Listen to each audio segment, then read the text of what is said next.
સ્વાધ્યાય 6.3 દાખલા નંબર 4 તમારી સ્ક્રીન ઉપર આ રહ્યો.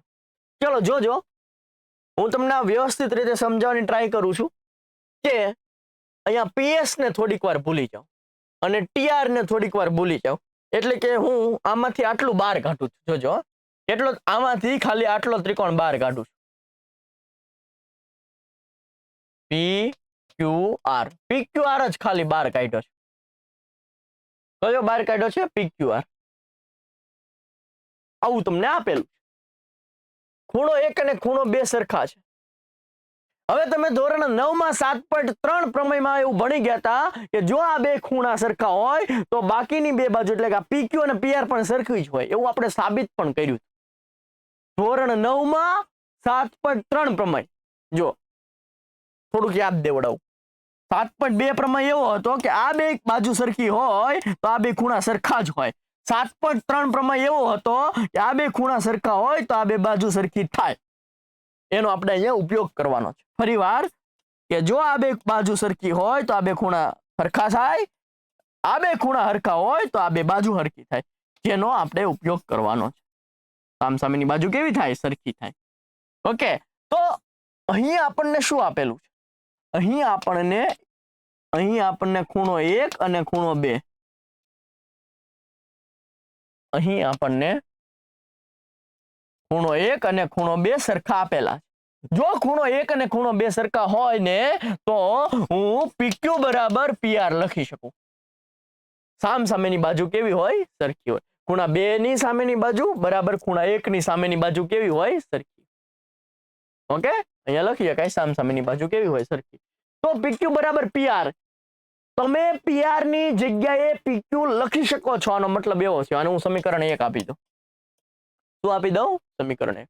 ઓકે, આપણે જાણીએ છીએ, ધોરણ 9 માં ભણી ગયા છે, એનો ઉપયોગ કર્યો છે.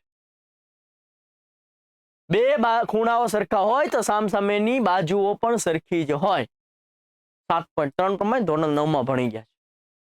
આ બે ખૂણા સરખા તો આ બે બાજુઓ પણ સરખી જ થાય, જે અહીંયા લખ્યું છે. સમીકરણ નંબર 1. હવે આપણને આ આપી દીધું છે. હાલો, હા કે ના પાડો? આ આપી દીધું છે. આ આપી દીધું છે. આ શું છે? આપી દીધું છે. હું PR ની જગ્યાએ PQ લખી શકું કે નહીં? સમીકરણ 1 પ્રમાણે જો QR ના છેદમાં QS, આમ નામ QT ના છેદમાં PR ની જગ્યાએ હું લખું છું PQ.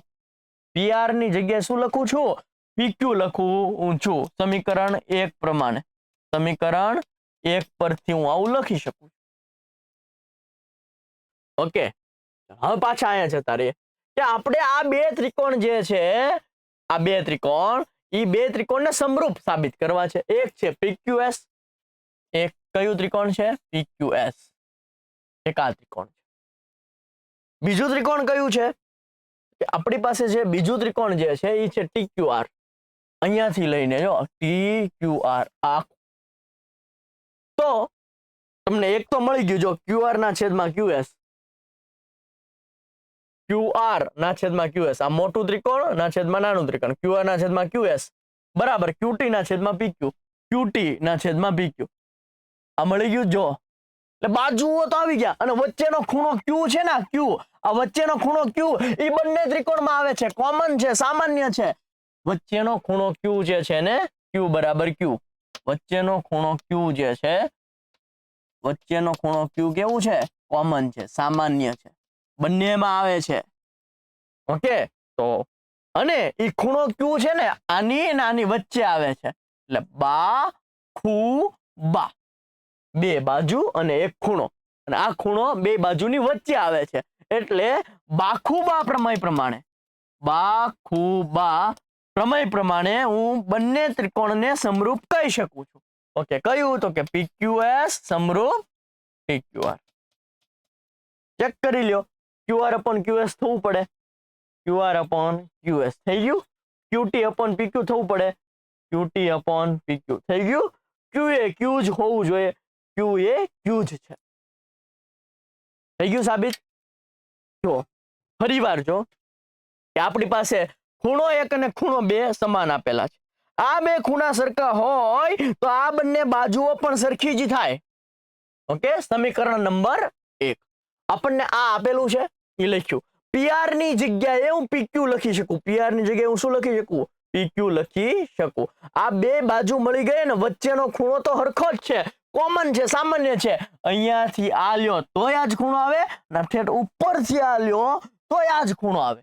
ક્યુ કેવો છે? સામાન્ય છે. એટલે બે બાજુ અને વચ્ચેનો ખૂણો એટલે કે બાખુબા. બાખુબા પ્રમાણે બંને ત્રિકોણ કેવા થઈ ગયા? સમરૂપ થઈ ગયા. ઈઝી છે? મજા આવે? ઓકે, મજા આવે તો લાઈક શેર સબસ્ક્રાઇબ કરવાનું ભૂલતા નહીં. મળીએ છીએ નેક્સ્ટ દાખલા સાથે. ત્યાં સુધી જય હિન્દ, જય ભારત.